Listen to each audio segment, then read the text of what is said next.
সবার প্রথমে আপনাকে ভিডিওটিতে একটি লাইক করতে হবে এবং নিচে থাকা লাল সাবস্ক্রাইব লেখাটির উপরে ক্লিক করে পাশে থাকা বেল আইকনটি চালু করে। হ্যালো বন্ধুরা, কেমন আছো তোমরা সবাই? আশা করি অনেক ভালো আছো। তো তোমাদের জন্য আরেকটি নতুন ভিডিও নিয়ে আসলাম। ভিডিওটি না টেনে সম্পূর্ণ দেখবেন, আশা করি বুঝতে পারবেন।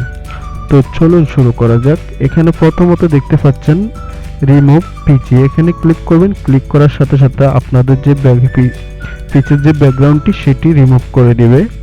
তো আমি এখান থেকে একটি কালার চয়েস করতে হবে। তো আমি এখানে হোয়াইট কালারে ক্লিক করলাম, এখানে টিক চিহ্ন দিয়ে দিলাম।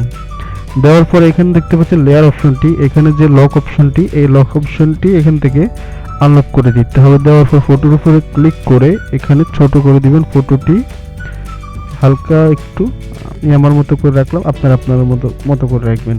তো এখানে টিক চিহ্ন স্টিকারে ক্লিক করবেন। ক্লিক করার পর এরকম একটি রেড কালার নেবেন। আমি এটা আগে থেকে ডাউনলোড করে রেখেছি, তো আপনারাও এখান থেকে ডাউনলোড করে নেবেন। তো এখানে যে লেয়ার অপশনটি আছে, রেড কালারটিকে ফটোটির নিচে দিতে হবে। দেওয়ার পর এখানে ফটোটি উপরে চলে আসবে। তো আবার টিক চিহ্ন দিয়ে দিলাম। এখন এখান থেকে স্টিকারে আবার ক্লিক করবেন। ক্লিক করার পর এখানে রিসেন্ট দেখতে পাচ্ছেন, এরকম একটি পিএনজি নিতে হবে। নেওয়ার পর এটাকে এখান থেকে ছোট করে দিবেন। দেওয়ার পর এখানে ব্লেন্ড অপশনটি আছে, এটাকে ব্লেন্ড করে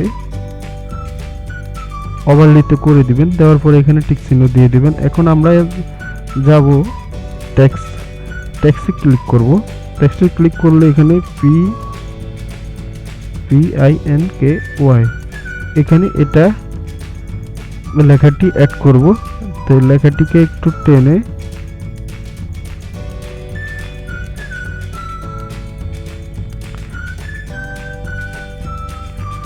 তো এই লেখাটিকে এখানে টেনে অ্যাড করব। তো এখান থেকে একটু নিচে করে দিয়ে দিব। এখান থেকে যে ব্যাক সাইড আছে এখান থেকে একটু ক্লিক করে এটাকে অ্যাডজাস্ট করে নিতে হবে। নেওয়ার পর এখন দেখতে পাচ্ছ আমাদের ফটোটি এডিটিং হয়ে গেছে। তো আজকের ভিডিওটি এ পর্যন্তই। সবাই ভালো থাকবেন, ধন্যবাদ।